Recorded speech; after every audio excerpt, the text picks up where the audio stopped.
Bom dia, pessoal. Vamos dar início, então, a mais uma aula aqui no nosso curso Previdenciário Total. A aula de hoje é sobre a aposentadoria por idade. Eu quero dizer a vocês, porém, antes até de começar, que agora há pouco, e esse, aliás, foi um dos motivos do atraso, ontem, no final do dia, né, foi liberado o texto da nova lei, que é fruto da conversão da medida provisória 871, tá? Viu a publicação? Então, só para passar o número para vocês, a nova lei é a Lei 13.846, de 18 de junho, então, de 2019. 13.846, que é a conversão da medida provisória 871. Houve ali poucos vetos em relação ao texto que foi aprovado pelo Congresso Nacional, né? Um veto em relação à pensão por morte dos servidores, houve veto relacionado a uma questão de administrativa de como iria se dar ali a regulamentação das perícias e vetos relacionados, talvez esse seja...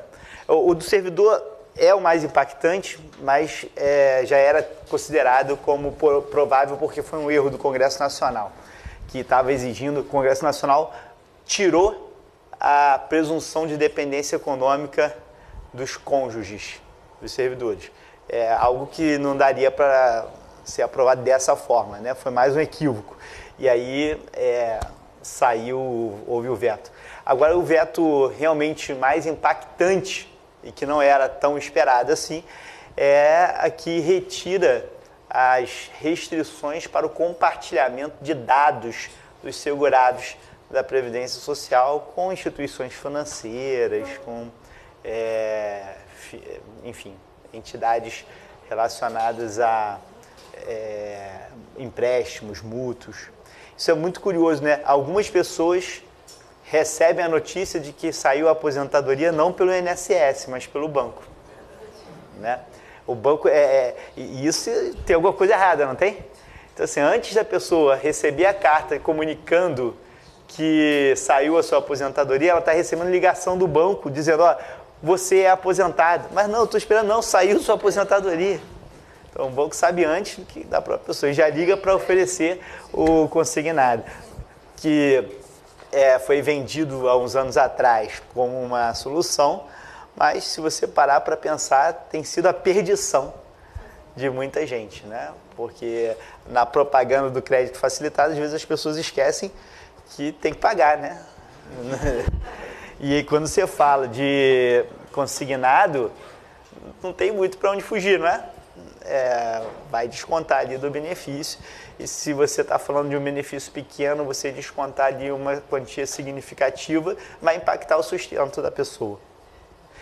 Fora que, como o aposentado tem um crédito, às vezes aqueles que não são aposentados usam o aposentado para conseguir o empréstimo, né? Então você tem essas questões, porque você está ali com um crédito consignado com valor menor, uma taxa de juros menor, porque o risco é menor, e com isso você acaba atraindo ali, e isso é problemático, mas ao mesmo tempo é bom você dar acesso ao crédito, né? A gente tem que buscar uma fórmula de equilíbrio aí. Fico preocupado se a fórmula de equilíbrio é dar o acesso às instituições financeiras, aos dados do segurado, porque aí aumenta aquela campanha de vender o crédito. Uma coisa é o aposentado estar precisando do dinheiro para alguma coisa e ele buscar. Outra coisa é começar a receber ofertas de empréstimo, e a pessoa às vezes acaba pegando empréstimo sem nem precisar muito, né? Só porque fala, ó, quer ficar aqui com 50 mil aí para você? O cara, pô, 50 mil, tá, né? Só que tem que devolver, né? 50 mil. Vamos lá. Aposentadoria por idade. Até a aula passada, a gente estava estudando os benefícios relacionados a risco propriamente dito, que são os benefícios por incapacidade. Então, auxílio-doença, aposentadoria por invalidez, auxílio-acidente. Agora, a gente passa por um novo tipo de raciocínio. no regime geral, agora a gente começa a olhar a Previdência como uma estratégia de programação. É, na verdade, a grande característica da Previdência, né? Você programar sua proteção. É que às vezes a gente vai vivendo sem programar. Então, o que o governo faz estou programando para você. Tá? Esses benefícios programados vêm na forma de aposentadorias voluntárias. Você teria, então, nessas aposentadorias, diferente do que acontece nos outros benefícios, você tem uma fase inicial de relação com a Previdência em que você vai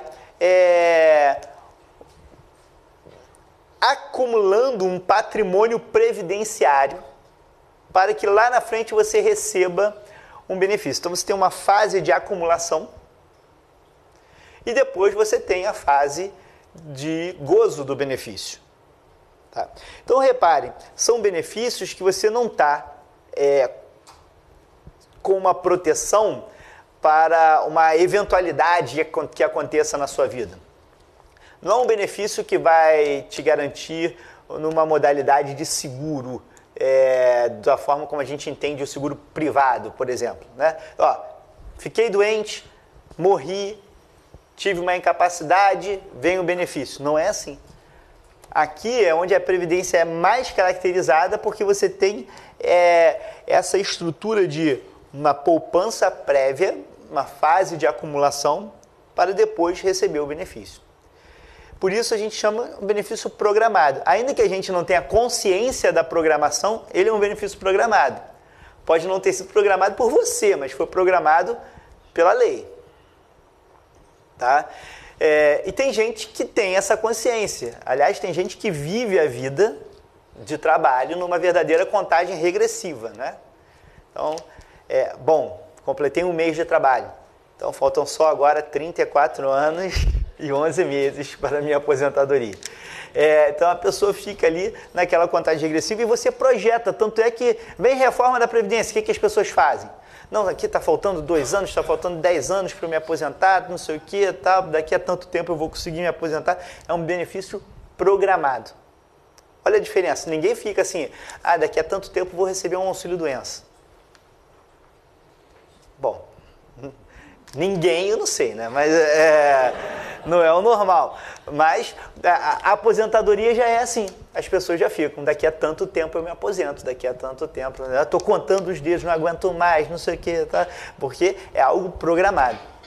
Isso exige um tratamento diferente. Eu não posso dar o mesmo tratamento. O exemplo mais marcante está na carência. A carência do auxílio-doença tem que ser curta ou longa? Do auxílio-doença? Curta. É um benefício de risco. Agora, a carência de uma aposentadoria por idade, curta ou longa? Tem que ser longa. Né? Porque você traz essa ideia. Ora, o que nós estamos discutindo hoje, no momento da reforma da Previdência, é o que eu tenho que colocar nessa equação dos benefícios programados. Mas eu estou discutindo hoje, mas eu estou discutindo isso não só, quando eu digo hoje, não é hoje 2019. Essa é uma discussão que vem, talvez, de 20 anos para cá já, né? No mínimo 20 anos para cá. Bom, esse debate ganhou muita força lá em 98, quando estava sendo discutida a emenda 20 de 98. O artigo 201, parágrafo 7º da nossa Constituição, o artigo 201, parágrafo 7º da nossa Constituição, tem hoje redação dada pela emenda 20. Artigo 201, parágrafo 7º, tem redação dada pela emenda 20. E lá você tem o inciso 1º, que exige para a pessoa se aposentar tempo de contribuição. 35 anos para o homem, 30 anos para a mulher. E tem o inciso 2º, que exige idade. 65 anos para o homem, 60 anos de idade para a mulher. Vou reduzir a idade aqui para o trabalhador rural só. Tá? Então, 65 anos para o homem, 60 anos para a mulher, tempo de contribuição 35 para o homem, 30 para a mulher. Entre esses dois incisos tem um ponto e vírgula. O projeto, essa reforma é a reforma do governo Fernando Henrique.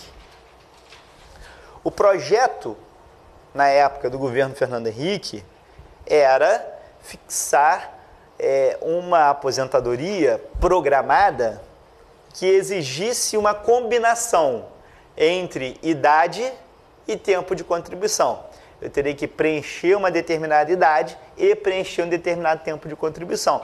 Então, em outras palavras, a ideia é que ninguém se aposentaria sem uma determinada idade mínima. Eu precisaria de uma idade mínima para me aposentar. O governo perdeu essa votação. Eu comentei isso com vocês, inclusive, quando a gente estava falando do cálculo dos benefícios para explicar o fator previdenciário, eu comentei isso com vocês. O governo perdeu essa votação, ele ganhou lá quando ele estava discutindo a previdência do servidor público.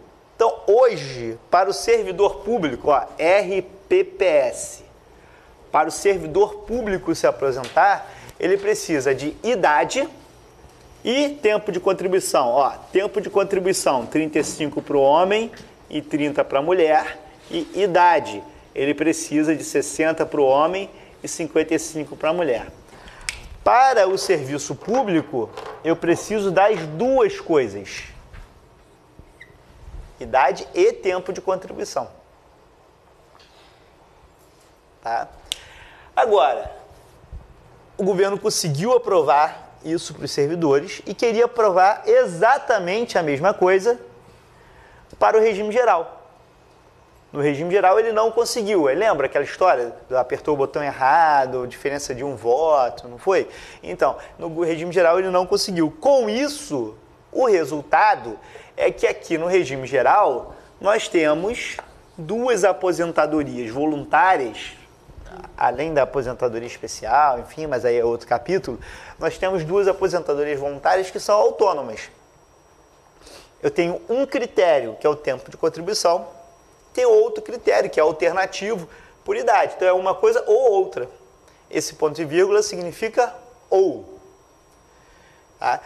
Então parece bastante curiosa essa nossa situação, né? A gente hoje, em 2019, a gente está discutindo idade mínima para aposentadoria. Em 98, a gente estava discutindo idade mínima para aposentadoria. Então a gente roda e não sai do lugar, né? Tá ali. A mesma discussão, a mesma coisa. Só que quanto mais tempo passa para você impactar as contas previdenciárias, você vai tendo que adotar parâmetros um pouco mais rígidos, mais graves. Tá? Então temos aqui essa previsão. O nosso objetivo hoje é o estudo desse inciso segundo aqui, da aposentadoria por idade. Então nós vamos analisar a aposentadoria por idade, essa aos 65 anos para o homem e 60 anos para a mulher. Tá? Então a gente já sabe o seu fundamento de validade constitucional. É o 201, parágrafo 7º, inciso 2º. Fundamento de validade constitucional, artigo 201, parágrafo 7º, inciso 2º. E aí nós vamos tratar aqui da nossa aposentadoria por idade. Ok. Na nossa aposentadoria por idade, a previsão dela na lei está a partir do artigo 48. Então, na Lei 8.213 de 91, a aposentadoria por idade está tratada nos artigos 48 e seguintes. Na Lei 8.213 de 91, a aposentadoria por idade está tratada lá nos artigos 48 e seguintes. Tá? Ora, então vamos começar pelo mais fácil na aposentadoria por idade. Qual é o risco social? Qual é a circunstância da vida que gera direito a esse benefício? Idade avançada. Né? Então, eu preciso de uma idade avançada. A idade avançada é de 65 anos para o homem ou 60 anos para a mulher. 65 anos de idade para o homem, 60 anos de idade para a mulher. Algumas observações aqui. Primeiro, o nome, né? A gente tem aposentadoria por idade. Você sabe como é que chamava essa aposentadoria antigamente? A aposentadoria por velhice. E aí a gente fala, que horror falar aposentadoria por velhice. Acho que o horror é a forma como a gente passa a tratar a velhice. Como se a velhice fosse uma coisa ruim, não é? O horror é a carga que a gente coloca na expressão velhice. Tá lá, aposentadoria para o velho. A gente fala, que horror, tá chamando a pessoa de velha, né? O que tem ser velho? Né? Ser velho tem virtudes, tem, né? Tem osteoporose, tem um monte de coisa, né? Tá certo. Mas daí se a gente muda para aposentadoria por idade, resolve todos esses problemas. O chamar, né, a expressão usar velhice, idade, mas hoje em dia não se fala mais aposentadoria por velhice, né? Então você tem aposentadoria por idade. Mas a ideia é que não é por qualquer idade, é por idade avançada. Né? Então é aposentadoria para o velho. E se discute hoje essa idade. Se discute hoje essa idade, se a idade está adequada, se não está adequada, enfim. Vem prevalecendo a ideia de que pelo menos a idade para um homem aqui se aposentar está mais ou menos ok. Então vem logo em seguida outro debate, que e essa diferença de idade entre a mulher e o homem? Esse é um tema que não pode ser resolvido apenas sob o ponto de vista atuarial. Se você olhar atuarialmente, se você olhar apenas o lado econômico, olhando assim, o aspecto matemático da economia, não faz sentido a mulher se aposentar mais cedo. Não faz o menor sentido. Do ponto de vista, muito pelo contrário. Né? Por quê? Porque, se olhar o ponto de vista atuarial, a mulher vive mais do que o homem, né? Tem uma expectativa de sobrevida maior do que a do homem, então ela deveria se aposentar depois. Ela deveria se aposentar depois. Mas o problema é que você não pode olhar a questão sob o ponto de vista apenas matemático. Né? Você tem que olhar a questão do ponto de vista multidisciplinar, inclusive olhando a realidade social. Você tem que olhar ali os desafios adicionais que as mulheres têm para ingressar e se manter no mercado de trabalho. Você tem que perceber que a gente ainda vive numa sociedade machista, claramente machista, em que na imensa maioria dos lares as atividades domésticas acabam pesando muito mais na vida da mulher do que do homem.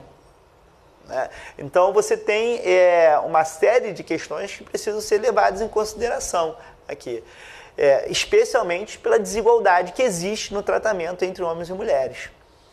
Tá? Isso tem que entrar na equação. Esse é a grande questão que a gente tem que trazer sempre para os debates previdenciários. O debate previdenciário não é apenas um debate econômico. Na proposta de reforma da Previdência no governo Temer, a primeira proposta que saiu do Executivo para o Legislativo botava a idade igual para homens e mulheres. E aí já no Congresso foi alterado e depois aquele projeto morreu. Né? Hoje você tem uma proposta que foi apresentada em que há uma diferença de idade entre homens e mulheres. Né? Agora, acho muito justo que reflita a realidade de hoje. A diferença no tratamento de homens e mulheres hoje já não é tão grande quanto era no passado. Ainda existe o preconceito? Claro que existe. Mas estamos avançando e é bom que a gente avance. Estamos evoluindo, avançando. A presença da mulher no mercado de trabalho já é hoje muito mais forte do que há algumas décadas atrás. Então, talvez essa diferença de idade já não se justifique com esse tamanho. E é o que está vindo agora na proposta. Na verdade, ficaria o homem com 65 e a mulher com 62. Então você diminui um pouco esse gap entre a idade do homem e da mulher. Mas mantém. Eu acho que isso traduz bem a realidade do nosso país. A gente avançou, mas ainda está distante de uma verdadeira igualdade. Então a gente compensa ali esses avanços, né? E temos ali essa previsão. Tá? Mas, por enquanto, antes da PEC, no Brasil cada dia é uma surpresa, né? E até o nosso passado é incerto. Então, a verdade é que a gente olha ali e fala, vai aprovar a PEC, né? Hoje a gente fala, claro que a PEC vai ser aprovada, tá ali, tá? Mas basta um espirro para tudo mudar, né? Então, a gente tem hoje a previsão de 65 para o homem, 60 para a mulher. Fechado até agora? Tá? 65 anos de idade, 60 para a mulher. Essa idade eu reduzo para alguém? Reduzo para os trabalhadores rurais. Cuidado aqui, tá? Não reduz para professor. Estamos no regime geral, INSS. Não tem redução de idade para o professor. A redução de idade é para o trabalhador rural, mas aí é um capítulo à parte, uma aula separada que a gente vai tratar da aposentadoria rural. Tá? A aula de hoje é aposentadoria por idade urbana. Aposentadoria por idade urbana. Então eu tenho ali 65 anos para o homem, 60 anos para a mulher, e é o que a gente precisa. Isso aqui é fácil, tá? Não dá para errar nessa conta, né, gente? Então, imagina, a pessoa juíza a ação, fulano tem 65, olha a vergonha, é na hora que vai vir a sentença, julga improcedente, porque na verdade ele tem 64, né? Não dá. Então você vai olhar quando a pessoa completa a idade, sem problema, tá? Então onde é que está o problema, Fábio? Se idade é um negócio que não se questiona, onde é que está o problema? O problema está nos outros requisitos para ter a concessão dessa aposentadoria. Vamos lá. Uma coisa que a gente precisa além da idade, é a carência. A gente precisa da carência. Então, essa aposentadoria exige uma carência que não é pequena. Uma carência de 180 contribuições mensais. Uma carência de 180 contribuições mensais.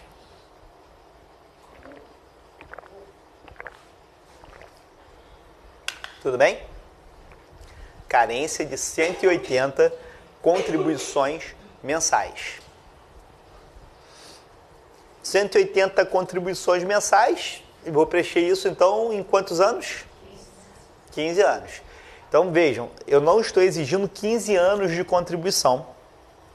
Eu estou exigindo uma carência de 180 contribuições mensais.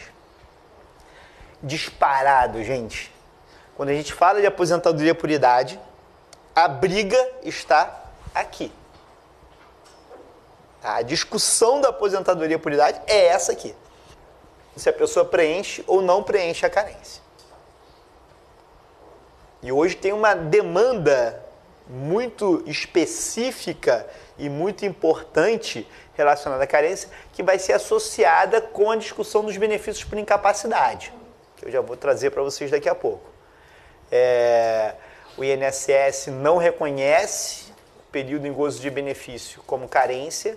A jurisprudência vem dizendo que é carência, sim, e a gente está vivendo esse momento de necessidade de judicialização para garantir esse direito. Mas vamos lá, vamos aos poucos aqui. Então eu preciso de uma carência de 180 contribuições mensais. Primeiro lembrando, como é que eu vou contar a carência?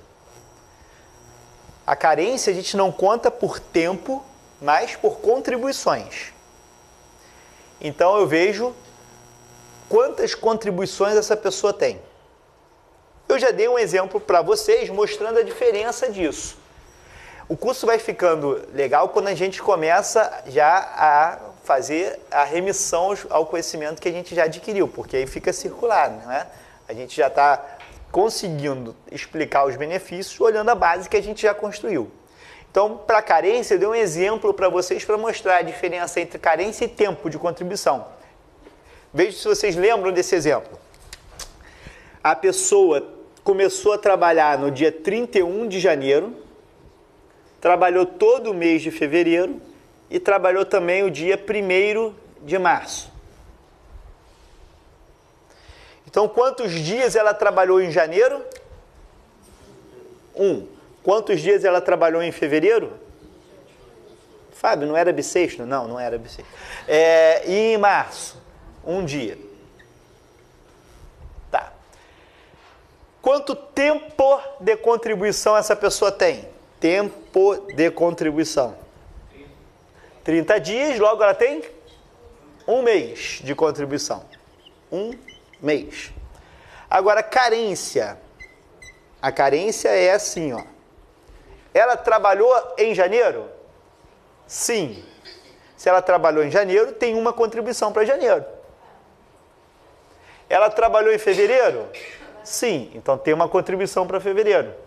Trabalhou em março? Sim. Então tem uma contribuição para março. Para carência, ela tem 3 contribuições mensais.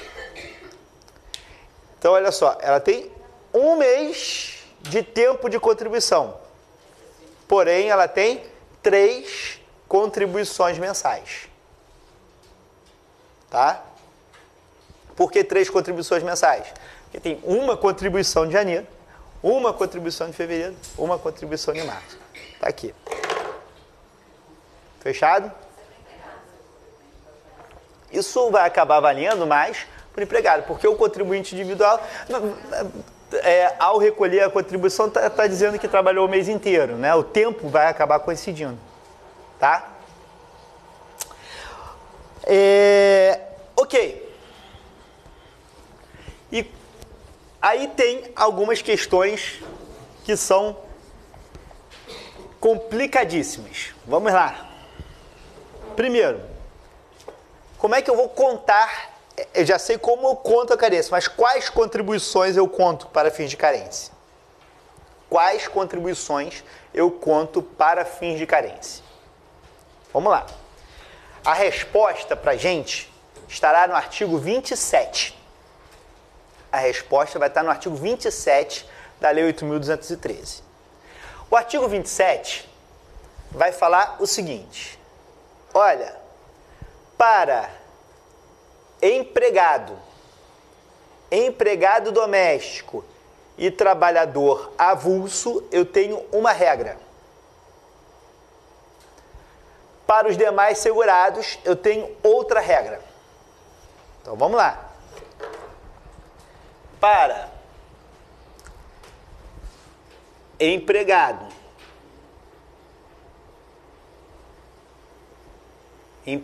doméstico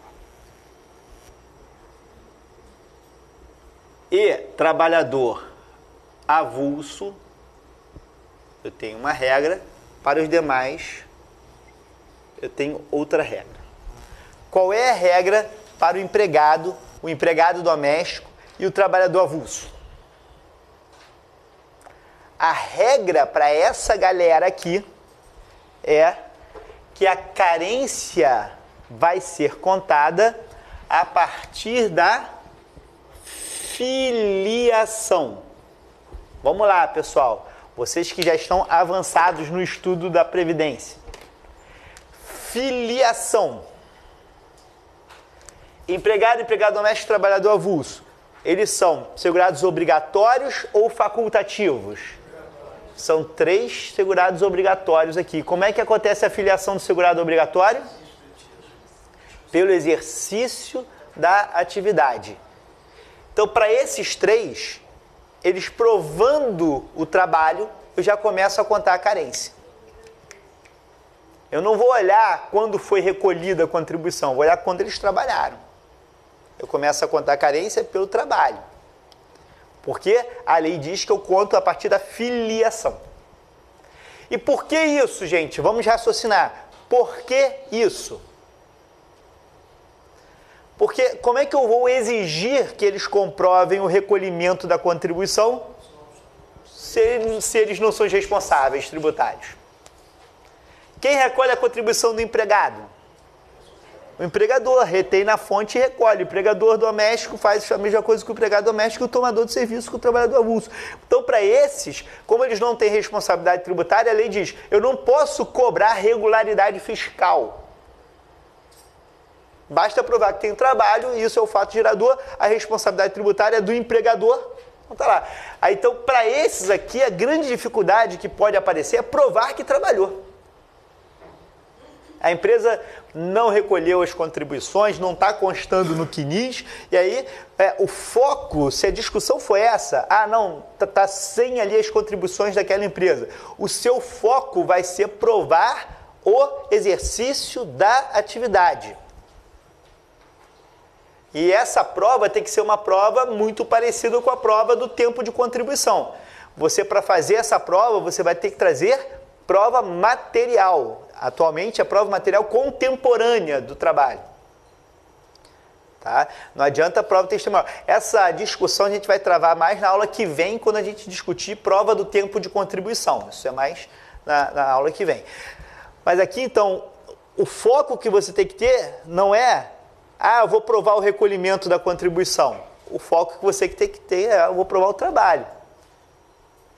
Então o empregado pode ajuizar uma ação, uma reclamação trabalhista contra o empregador para exigir que ele recolha a contribuição?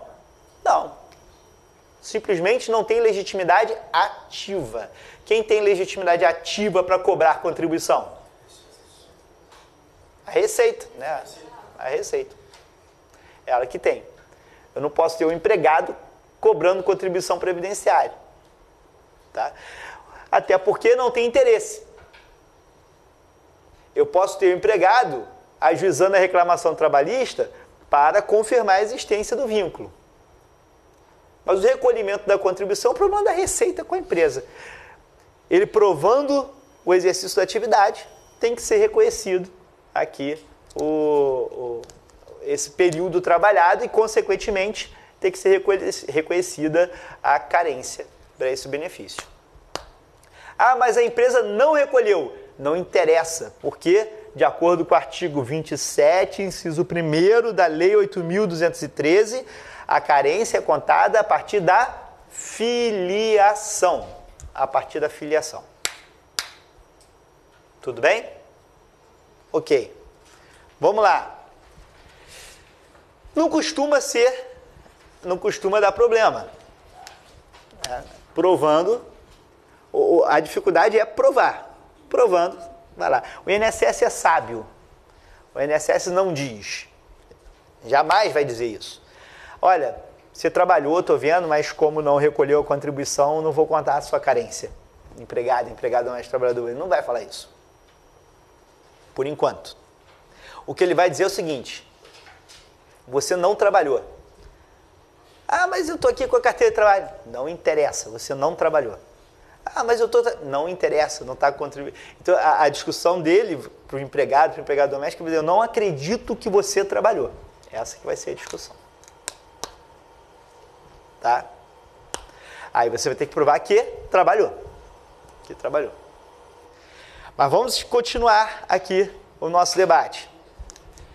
E para os demais segurados? Para os demais segurados, e aqui interessa especialmente o contribuinte individual e o segurado facultativo, que o segurado especial acaba não entrando muito nessa história porque ele vai ser dispensado da carência depois.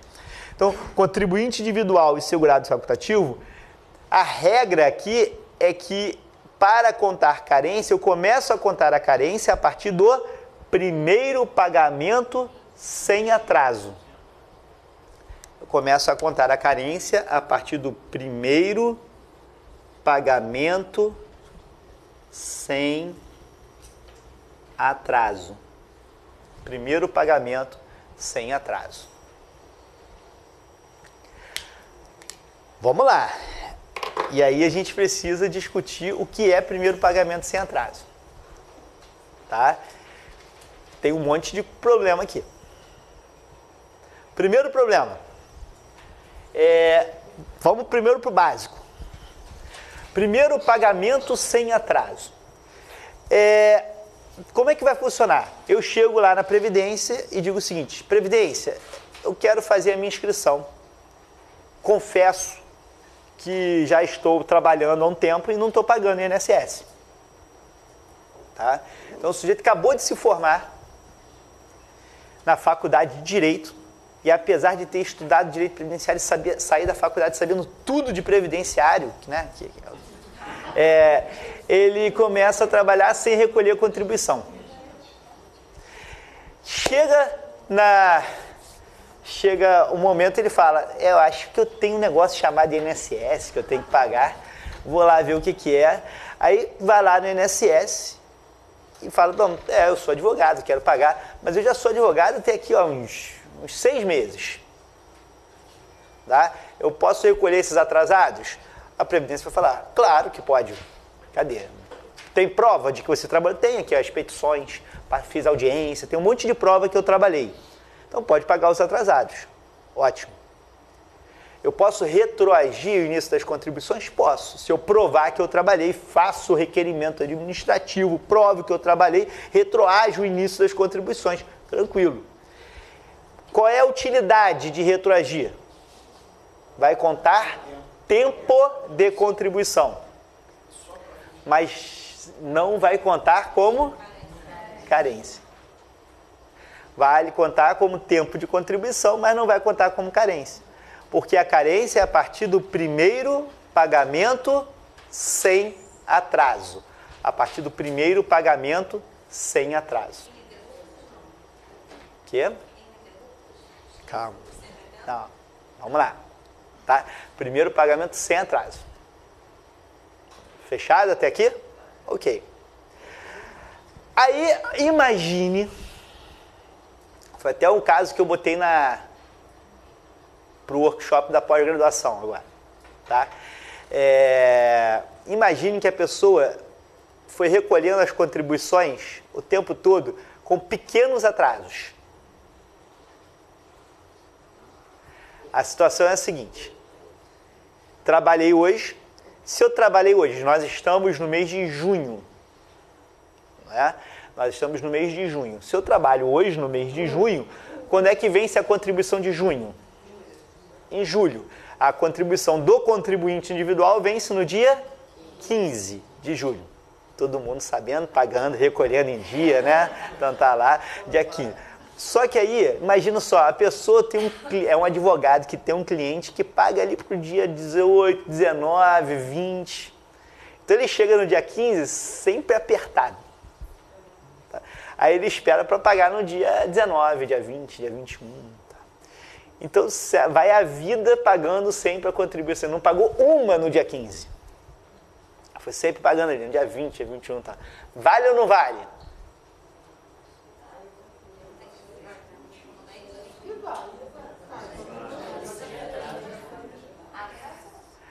A gente tem que interpretar atraso, né, gente? Vocês são advogados, como é que vocês vão lá? Qual é a interpretação que vocês vão dar de atraso aqui?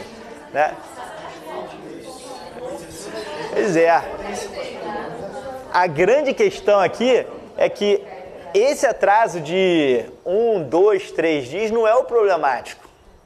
O problemático é quando você passa a pagar a contribuição no vencimento, após o vencimento, o mês de vencimento daquela competência. Aí é lógica, e a gente tem que fazer uma interpretação teleológica, olhar o objetivo da norma. O objetivo da norma é que a pessoa não apareça lá na Previdência de uma hora para outra e surpreenda a Previdência. Fala só, eu trabalho há 15 anos. Economizei durante 15 anos para este momento. Tá? Diz quanto é que eu estou devendo. Tem prova, diz quanto é que estou devendo. Tá. Pum, pago os 15 anos. Me aposento. Se eu contasse as contribuições em atraso, ele teria direito de se aposentar agora. O que a lei quer evitar é isso. Eu não posso pagar essas contribuições para trás e contar como carência, surpreendendo a Previdência. Mas se eu recolhi a contribuição ainda no mês de vencimento, ela vai contar para fins de carência. Ela tem que contar para fins de carência. Então, ainda que, eventualmente, a administração traga ali o impedimento, geralmente não traz esse problema. tá? A jurisprudência vai chancelar. Mas esse é o tipo de argumento, gente, que você tem que expor expressamente na sua petição, tá? Você tem que trabalhar esse argumento na sua petição. Se foi negado por falta de carência, o recolhimento não foi em atraso. Apesar de ter sido após o vencimento naquele mês, foi recolhido dentro do mês de vencimento. Foi recolhido dentro do mês de vencimento. Hein? A necessidade da prova da atividade é só para fins de carência e para fins de contagem, de repente, contagem de tempo de contribuição. A necessidade da prova da atividade, ela é especialmente para tempo de contribuição. E acaba, se você for retroagir aqui o início das contribuições, também você vai exigir para esse fim aqui da carência. Então, toda vez que você tem que provar um período anterior, você tem que trazer uma prova material daquele período. Tá? Então, vale. O tempo de contribuição, eu diria que talvez onde isso é mais exigido. Tá? Para provar o tempo. Tá?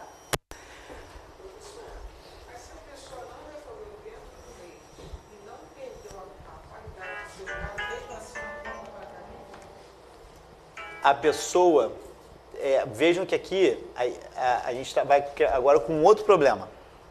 Primeiro pagamento sem atraso. Só o primeiro. Tá? Então, vejam, eu estou falando de quando a pessoa está adquirindo a qualidade de segurado. Então, ele adquiriu a qualidade de segurado, primeiro pagamento sem atraso. Aí ele pagou o primeiro, o segundo ele esqueceu. Foi pagar 1 ano depois. Vai contar como carência? Vai contar como carência, porque o primeiro foi sem atraso. Tá? O primeiro foi sem atraso. Então pagou, tem o primeiro sem atraso, os outros você vai poder contar como carência. Fechado até aqui? Tá? Ok, vamos lá. Então, primeiro pagamento sem atraso, maravilha. Aí vem um outro questionamento nesse primeiro pagamento sem atraso. Tá? Imagine que a pessoa pagou aquela primeira contribuição e passou 10 anos sem pagar mais. Então, o que aconteceu foi que ele perdeu a qualidade de segurado. E agora ele vem e paga atrasado as contribuições. Conta ou não conta? Para fins de carência. Tem que contar. Ele tem o primeiro pagamento sem atraso. Se ele prova o trabalho ali atrás e consegue recolher, o que vai acontecer é que ele vai demonstrar que verdadeiramente não perdeu a qualidade de segurado. Se ele está provando esse tempo todo, o trabalho ele não chegou a perder. Ele está em atraso nas contribuições. Está devendo contribuição, mas não perdeu a qualidade de segurado. Então, mesmo assim, vai contar lá de trás. Tudo bem? Porque teve o primeiro pagamento sem atraso. Teve o primeiro pagamento sem atraso. Certo? Mas ele tem que provar o exercício da atividade. Não basta chegar lá e recolher essas contribuições atrasadas. Senão ficava muito fácil, né? Mas se ele não recolher as atrasadas, pagou tantas parcelas e ele começou a pagar. A Previdência Social, nesse ponto, é até mais favorável. Essas regras de aproveitar o passado, a Justiça tem uma dificuldade muito grande de aceitar. Tá? E a Previdência é mais favorável. Aliás, a Previdência, isso está até no sistema, você vai no sistema. Então, se você paga a contribuição ali, a primeira lá já está considerando como primeira sem atraso. Você vai mostrar, eu tenho a primeira lá atrás, estou a primeira sem atraso e agora eu vou pagar umas 3 para trás aqui. Na administração pública você vai ter o reconhecimento disso mais fácil do que no judiciário. Tá? De qualquer maneira, é sempre importante, a estratégia melhor num caso como esse é você provar a atividade. Você falou, houve a continuidade da atividade aqui. Até porque o que tem mais de 5 anos não pode ter cobrança contra você. Tá? Agora, você prova a atividade e mostra, eu nunca perdi a qualidade segurada. Essa é a melhor estratégia. Que geralmente é o que acontece, a pessoa para de pagar, mas continua trabalhando, continua exercendo atividades. Você fala, ele nunca parou de trabalhar, estava ali, recolheu os atrasados e a primeira contribuição sem atraso está lá atrás. Então essas contribuições atrasadas aqui valem como carência, porque estão atendendo o critério do artigo 27.2 da Lei 8.213. Elas são posteriores ao primeiro recolhimento sem atraso. Tudo bem? Fechado? Ótimo. Então temos essa primeira questão da carência. Só que a questão da carência vai apresentar para a gente outros problemas gravíssimos. Um desses problemas está relacionado aqui com a questão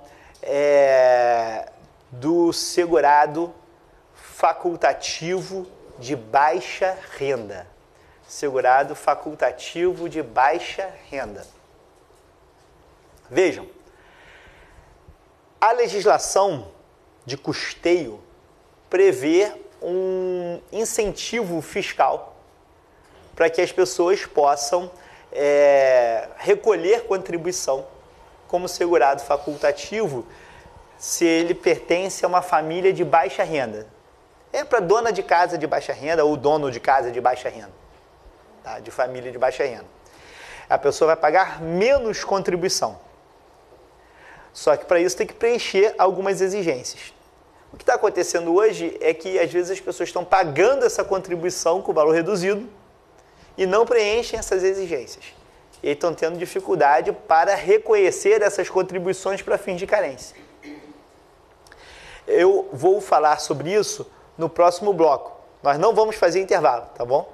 Vou só quebrar o bloco e a gente já segue a nossa discussão. Fechado? Então, pessoal do online, até daqui a alguns segundinhos. Tá? Um abraço. Até lá.